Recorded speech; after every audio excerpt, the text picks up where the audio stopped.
Hello, good day mga boss. Chair ulit ng DIY ko Rips. So ngayon, naayos ko kasi yung motor ko, no.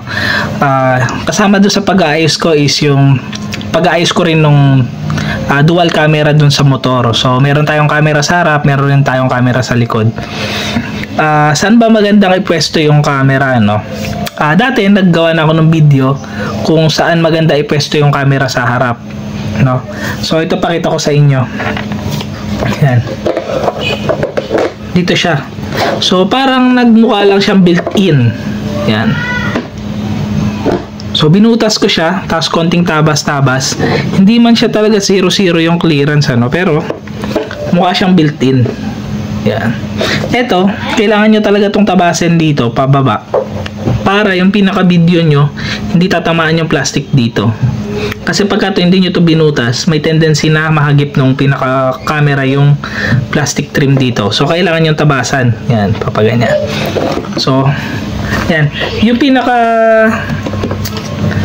panel natin, nakaganyan yan. So dapat yung camera nyo nakaslant para diretso yung kuha niya. Yan. Sa harap, dito maganda ilagay yung pinaka-camera. Kasi magmumukha siyang built-in or yung parang akala mo out of the factory meron na talagang camera yung NMAX mo. Ayan o, ganda o. Kaso nga lang, pag dito ka naglagay, hindi ka na pwede maglagay ng visor. Pero hindi naman kasi ako naglalagay na ng visor, so okay na siya dito. Sa likod naman, saan ba maganda maglagay ng camera? So dati, nung nag-install ako ng dual camera na dashcam, yung sa rear, pinatong ko lang doon sa ibabaw nung taillight. Yan. Okay naman doon, ano, kaso nga lang, hindi siya magmumukhang galing sa factory talaga. At the same time, yung wire nung pinaka dashcam nyo sa likod, visible. So dahil nag-aayos-ayos ako before nung wiring nung motor ko, so nakahanap ako ng magandang spot para doon sa rear camera natin na magmumukha pa rin siyang galing sa factory. So ito, no, yan, ito yung doon sa ilalim ng taillight. Dito ako nagbutas. Yan. Di man 0-0 rin. Ayan, no, mahirap kasing gawing 0-0 talaga, hindi naman tayo mananabas. Pero tignan nyo naman, pagka nakaganyan, no, nakakabit to sa motor nyo. Ganda tignan. Kala nyo factory na camera ito nung NMAX. Tapos yung wire nyo nakatago, hindi nakalabas. Kasi ito, kung ipapatong nyo dun sa ibabaw ng taillight nyo, syempre merong wire na nakakalat. Pero ito nakatago lang. Yan. So nagmumukha siyang factory na camera mismo, no? Out from the factory. Pero tayo lang nagkabit niyan. Pero dahil magpapalit ako ng kulay nung NMAX ko, yan, magiging puti, kailangan ko ulit magbutas dito. Yan.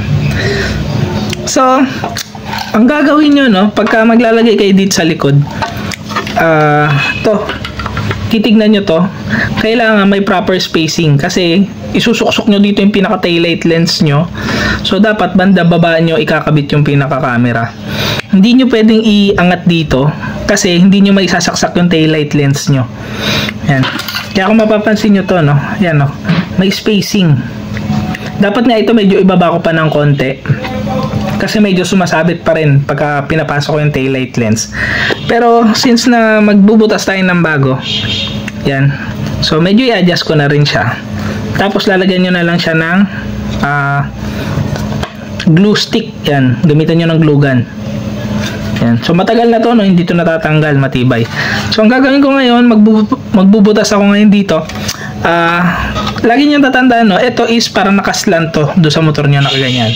So dapat pagka magbubutas kayo, nakapaslant din. Huwag nyo bubutasan ng papaganito.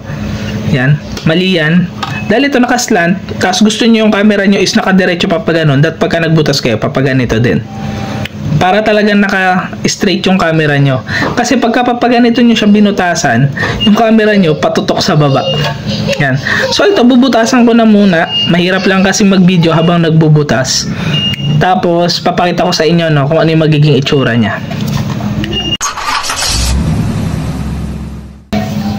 Di bale, ito na yung natabas na natin, no. So hindi naman talaga tayo nagtatabas ng mga ganito. So hindi talaga siya magsi-0-0. Pero okay naman na siya. Presentable enough. Medyo may dumi-dumi lang. Yan. Need lang linisin. Yan o, ganyan siya. So tagupa din, magiging visible lang siya kasi magkaiba ang kulay, puti tapos itim. Pero hindi siya pangit tingnan.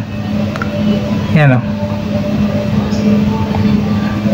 Yan. Tapos yung likod, nilagyan ko lang ng glue stick. Ginamitan ko siya ng glue gun.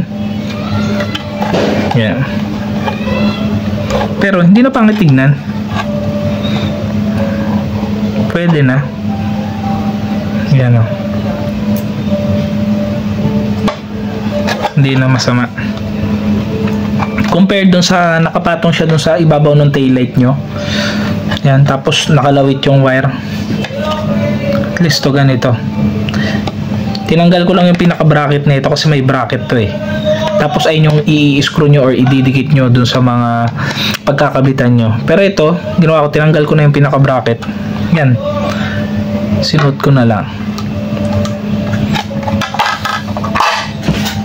Ito yung sa kulay itim natin, no. Yan. Carbon. Binutas ko lang din. Pero ito. Yan. So ito, ikakabit ko na lang to sa taillight. Ito naman yung sa harap natin. Ito maganda, no, itim na itim. So mukha talaga siyang out from the factory. Kala mo meron na kasama talagang camera. Pero maganda rin naman to kahit na kulay puti. Yan, no. Di bali nakaganyan yan. Ito, pantay yung kuha niya ng video. So tapusin na natin tong video na to, no. So ingat kayong lahat, ride safe, God bless.